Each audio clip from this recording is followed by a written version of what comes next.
honestly, while we're waiting, Zach, let me tell you this crazy ass week I've had. Please do. I would love to hear about it. Okay, so I was like trying to put on my pants one day. You know what Beyonce says? If you don't jump to put jeans on, you don't feel her pain. Okay, Absolutely. So I was feeling really special. I was like, oh, I gotta jump in these hoes, right? Why? Like when I jumped down the last time and I landed, my knee like turned to the side and it let out this big ass crack. Like I crack my like body parts often, like you know. Right.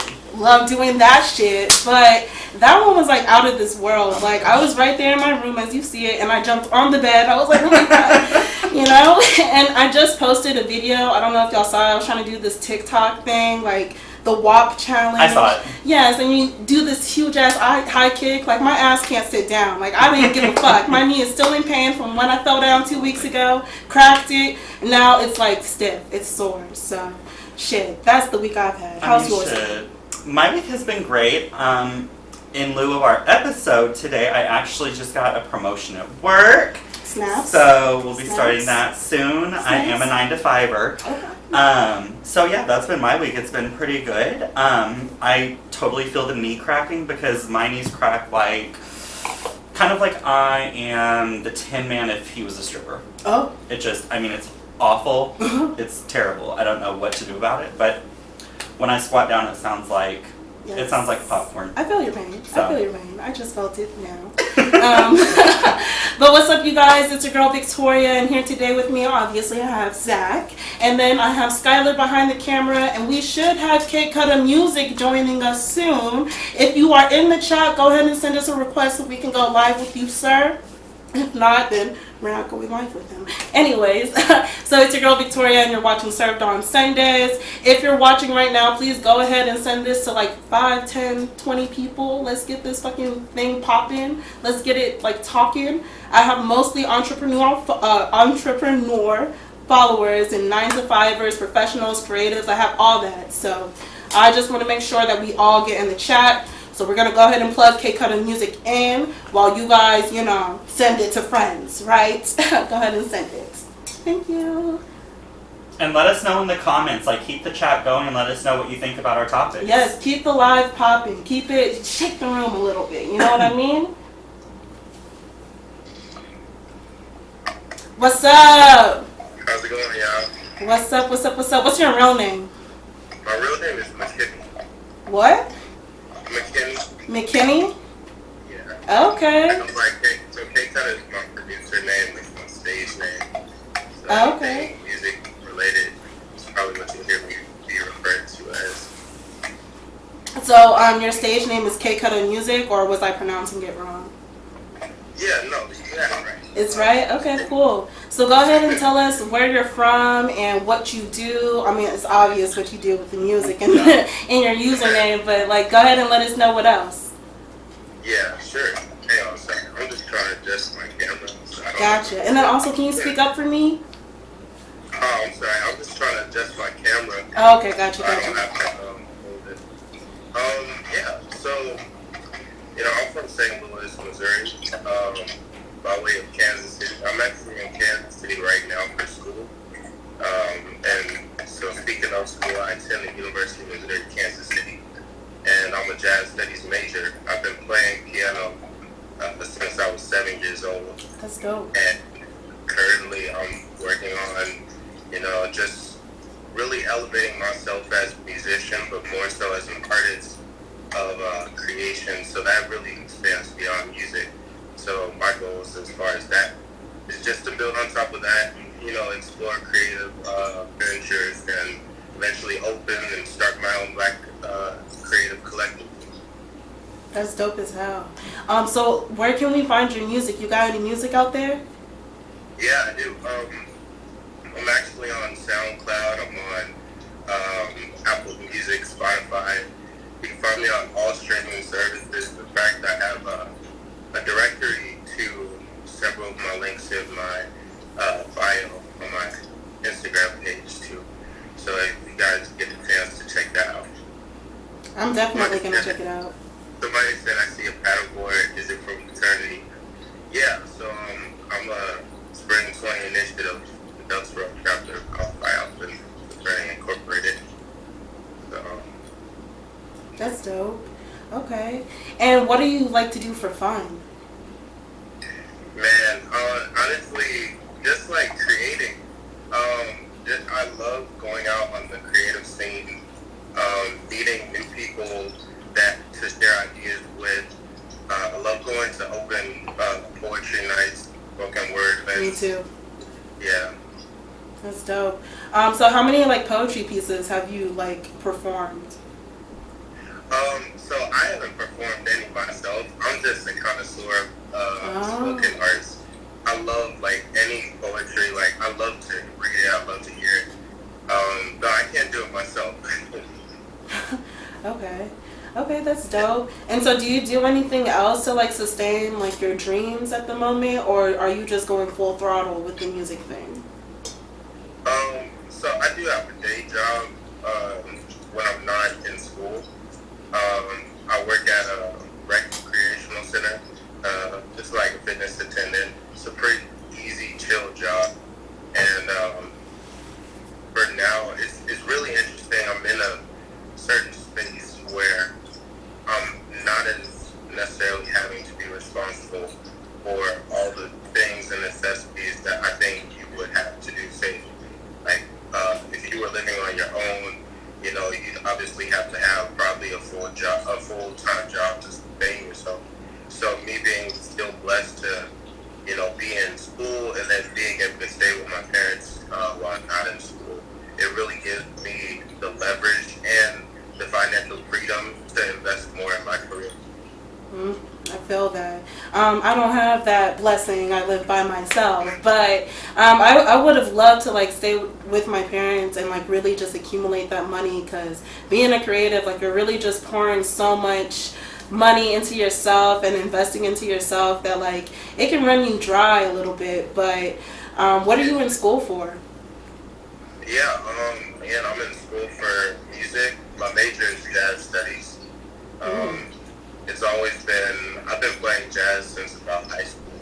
Okay. And so naturally it kind of became the further extension of my career, my studies and education.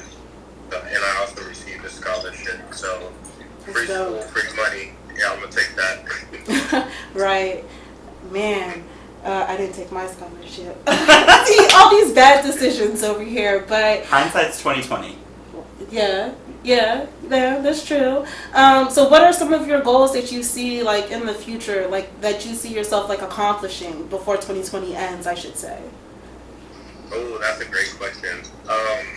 2020 is such a crazy year, Right. Because I think in the beginning, you know, me personally, I make vision boards, right? So January, the first month of the year, I'm always making a vision board. I'm like, okay, what is it that I did last year? What can I do this year to build on top of that? And I had quite a few ideas, and they were really like in the conceptual stage of things. It wasn't really specific. And now looking back on it, I think I'm proud of that, because it just kind of gave me it really just, to me, like when I look at my vision board, it just opens up my possibilities. And it's like, okay, the fact that I like made it that open for me to achieve those goals without necessarily having to be so narrow-minded on a specific way of achieving that goal, it actually proved to be really beneficial. So do you think it's important as a creative, because I mean obviously, you know, I'm a 9-to-5er and we kind of create our goals and plan our days day by day, week by week. Do you think it's important as a creative to do the vision boards and sort of plan your year, plan months out in advance to make sure you're kind of able to keep track of what you want to be doing? Yeah, it's extremely important in my opinion. I think one of those biggest things that as a creative, I think a lot of people struggle with is so having that creative idea, right? But then being able to have the work ethic to put that into manifestation. So oftentimes I see a lot of my friends and people, they'll have an amazing idea, but don't see it come to fruition because they don't necessarily choose to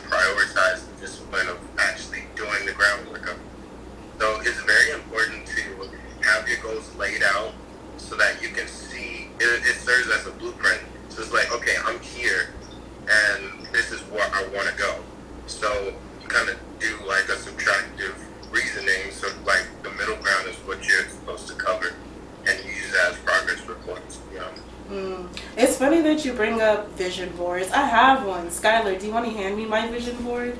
Yeah. Do you have yours with you, or you said you're not at home? So mine is in St. Louis, right? I came back here. I can bring everything. So mine's actually at home right now, but I wish I could have had it here to show you guys. Like I love going above and beyond with my vision boards, like making it as artistic as possible.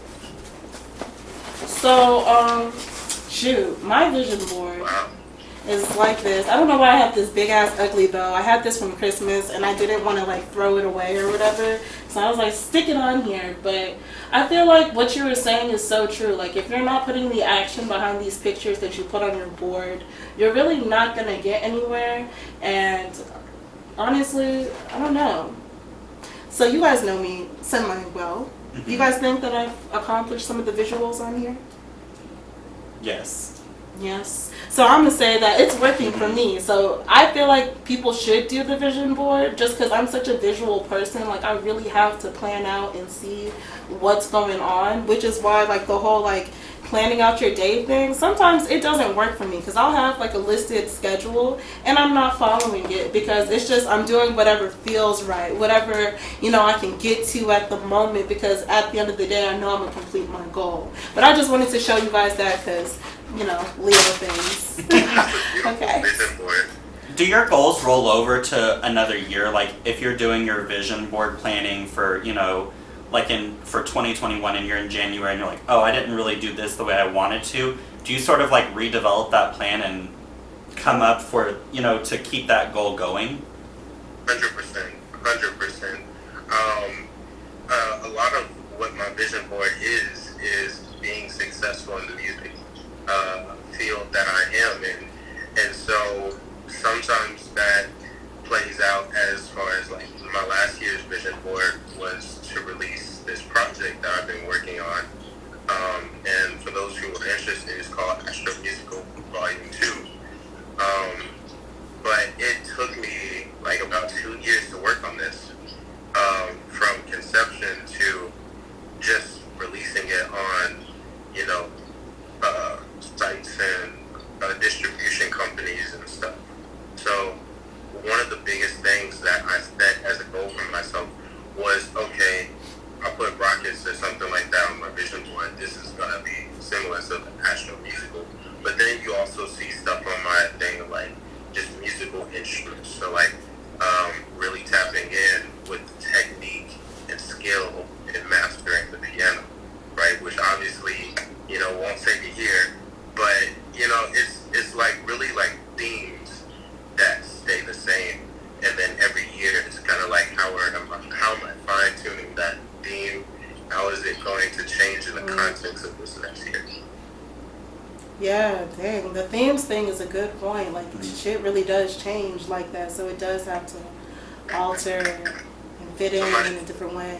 That makes a lot of sense, too, because you kind of have your own, like, you have your craft, we all have your creative lane, and so it makes sense to kind of refine that, but keep the thematics and really refine that, sort of craft to where it's at its best, I guess. So that makes a lot of sense. It does. Yeah. And somebody, I saw somebody just commented, they said, I think a vision board is a good blueprint, but you also need a more detailed plan so that you know what steps to take to reach the goals on the board. I think that's also a great idea. I'm going to say, though, that with the vision board, it depends on who does it. So if you are like a visual creative person, the pictures already represent that like deep, detailed plan. You know what I'm saying? You just look at it and you know that's what it is. But like I agree in the sense like if you're not really like a visual type of person, like, and you need like lists and you're like analytical in that like type of way, like yeah, you would need to write it out and write like what you would want to be. I just think it's different strokes for different folks. I think vision boards have become like really popular, so people are having like parties and everyone's just doing it to do it. But for those who really like live by it, like they understand what it means. And I think that's a really good point. Like it's different for everybody, the way you plan, the way you view things, the way you manifest your futures for yourself. So that is a really good point too. Yeah, it's also like vision board doesn't have to be the only create those plans Yeah. and goals for yourself, like having an agenda, like a notebook that you just write certain things in. That goes a long way too. Like for me, that's why I write my specifics down for goals. I love a good notebook, okay, because I like to write too. I was just saying that to say that. So, Mm-hmm. but anyways, do we have any other comments? Like, or anybody else like saying something before we dig into the pot? Nope, not at this moment. Not at this moment. Okay, you guys, don't forget, send this to your friends. Let's get this popping.